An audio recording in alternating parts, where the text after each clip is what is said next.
bom dia. Bom dia. Foi um sábado mais que feliz para todos, tá? Eu quero pedir para você estender a mão para quem está ao seu lado e dê um aperto de mão e diga assim: olha, feliz sábado, que bom ter você aqui. Diga assim: estou feliz com sua presença. Aí você emocionado diga assim: ok, então vou levar para almoçar na minha casa hoje ao final.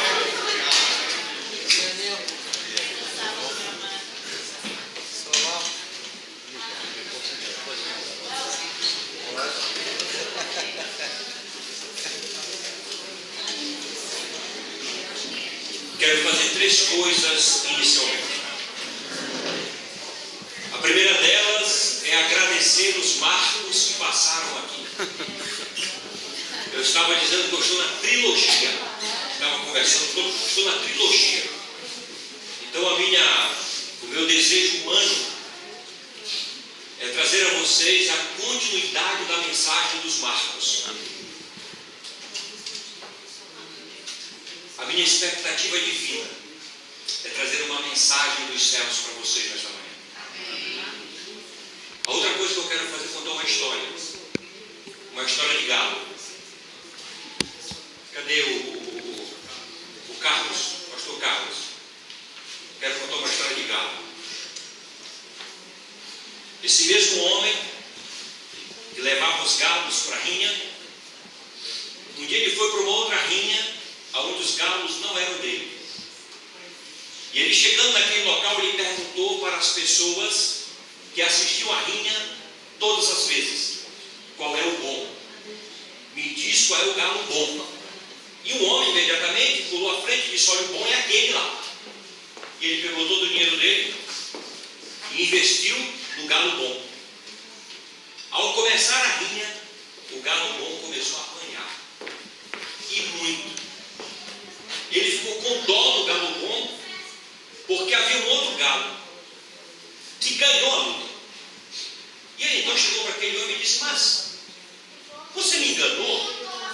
Eu perguntei para você qual era o galo bom. Ele disse: o senhor perguntou qual era o bom, agora o mal era o outro.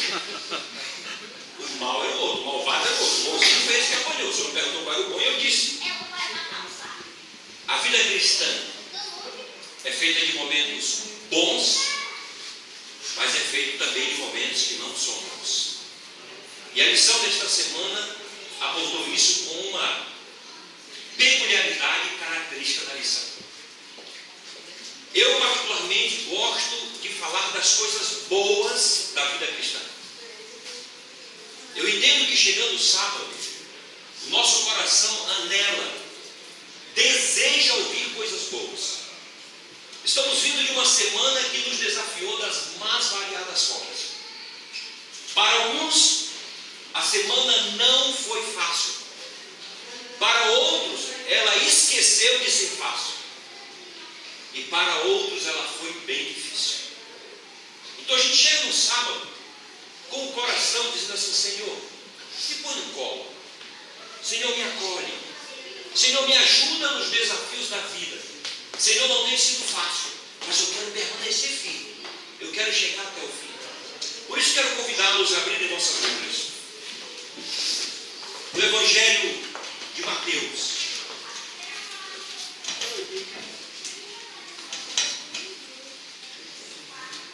Já há algum tempo, eu tenho dedicado momentos para entender a humanidade de Cristo.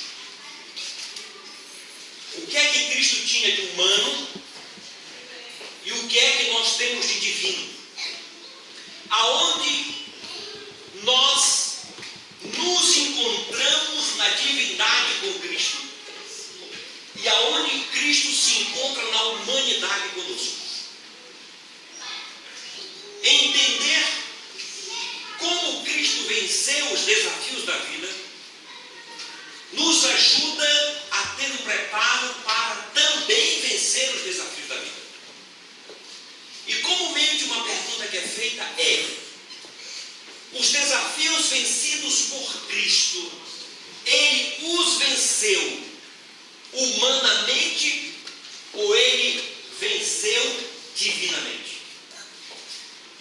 E aqui nós encontramos um ponto do grande desafio ministério de Cristo.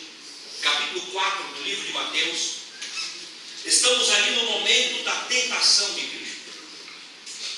Eu sou professor, e como professor eu não consigo me desfazer das minhas anotações. Eu as carrego sempre. Aprendi algo durante esses anos. Eu escrevo tudo que eu vou falar. Tudo. Até se eu vou fazer assim, ó.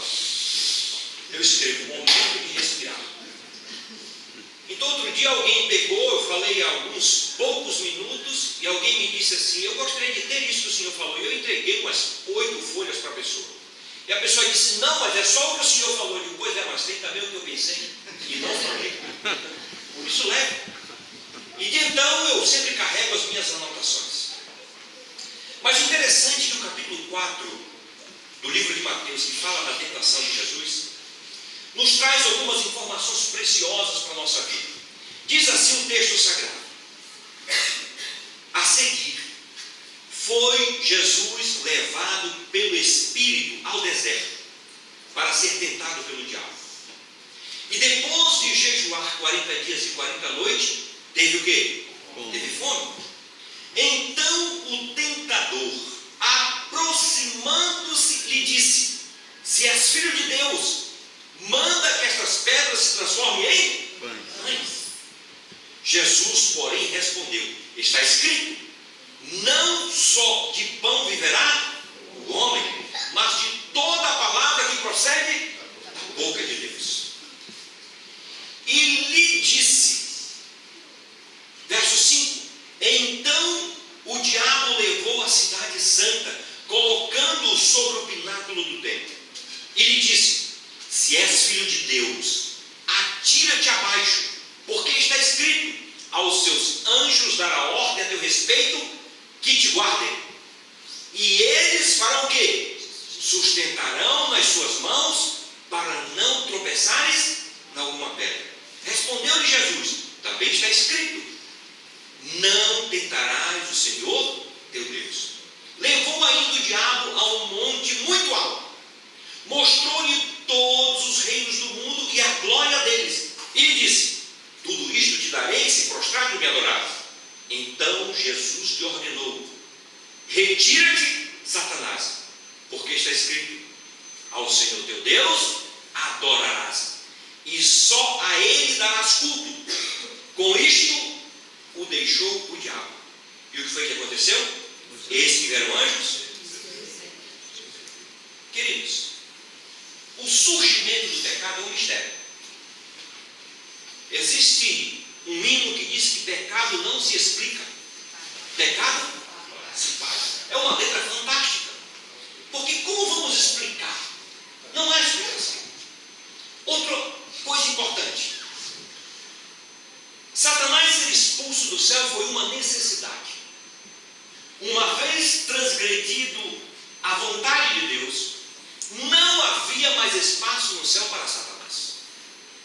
Ninguém se sente bem-vindo aonde não é bem aceito.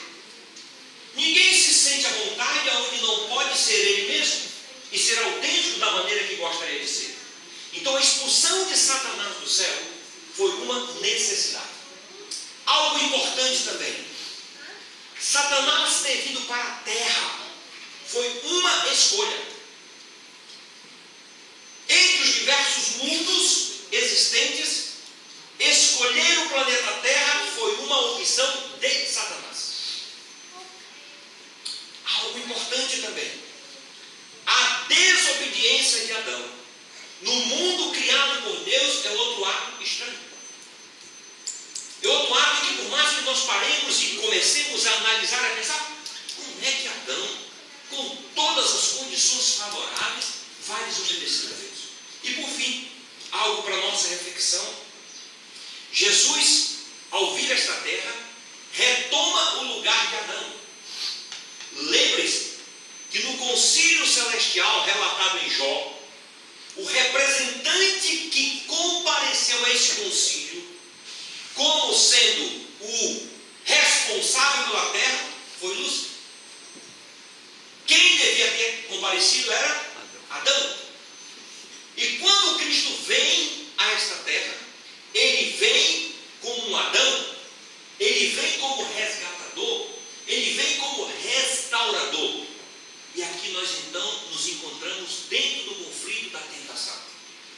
alguém que, revestido do poder divino, mas totalmente comprometido com 4.000 anos de pecado da raça humana, vem para confrontar o inimigo de nossas almas.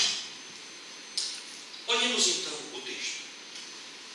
O texto diz assim: a seguir foi Jesus levado pelo Espírito ao deserto, para ser tentado pelo diabo.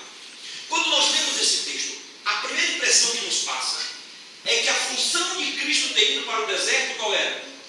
Ser tentado. E não era essa. Quando nós vamos, vá na sua Bíblia um pouco mais, no livro de Marcos capítulo 1, caminha um pouco mais à frente, Marcos capítulo 1. Olha como está no verso 12 e o verso 13, Marcos 1, 12 e 13. Diz assim: e logo o Espírito o impeliu para o deserto, onde permaneceu 40 dias, sendo tentado por Satanás. Estava com as feras, mas os anjos o serviam. Pode imaginar a cena. Vamos fazer um contraponto: Cristo e Adão. Adão estava num belo jardim. Cristo estava onde? No deserto. Adão tinha todas as necessidades satisfeitas. Cristo estava como? Com fome. Adão é encontrado por Satanás. E Satanás sai daquele encontro como? Vitorioso. E a humanidade decaída. Agora, Satanás é confrontado por Deus. Satanás encontrou Adão. Cristo confrontou Satanás. E quando há esse confronto, nós precisamos entender algumas coisas aqui. A vitória de Cristo no confronto com Satanás é a minha vitória, é a tua vitória. E aqui tem algo fundamental. Se Cristo venceu humanamente a tentação, e Cristo é um de nós, o que é que nós podemos fazer? Em nome do poder de Cristo, vencer, irmãos. Por isso que Cristo diz que em Cristo nós somos mais do que vencedores. E se Deus é por nós, e 1000 cairão ao teu lado, e 10.000 à tua direita, mas tu não serás. Então, queridos, alegrai-vos, porque a nossa redenção está próxima, e a vitória e o galardão do céu nos está assegurado em nome de Jesus. Amém por isso. Agora imagine a cena. Jesus Cristo relatando em João. Vocês podem depois com calma ler em casa, capítulo 12, verso 31. Quando Jesus foi encontrado, ele diz assim: chegou o momento de ser julgado este mundo, e agora seu príncipe será expulso. Vamos pensar juntos. Satanás mantém domínio completo numa grande multidão de pessoas neste mundo. E agora Cristo vem e diz: o inimigo deste mundo está sendo derrotado. E o fim dele está próximo. E diz mais ainda, quando nós vamos mais um pouco, Paulo diz assim, Colossenses capítulo 2, verso 15: e despojando os principados e as potestades, publicamente os expôs ao desprezo, triunfando deles na cruz. A escritora americana Ellen White, ela diz o seguinte, que por ocasião da vinda de Cristo, do nascimento de Cristo, as hostes inimigas foram liberadas na sua totalidade. E ela se refere, no livro Grande Conflito, ela diz assim: haviam pessoas cuja fisionomia retratavam a própria face dos demônios. A perversidade, o desacerto, as atrocidades que eram pertinentes na época do nascimento de Cristo, nós poderemos comparar com as perversidades e atrocidades dos dias que nós estamos vivendo.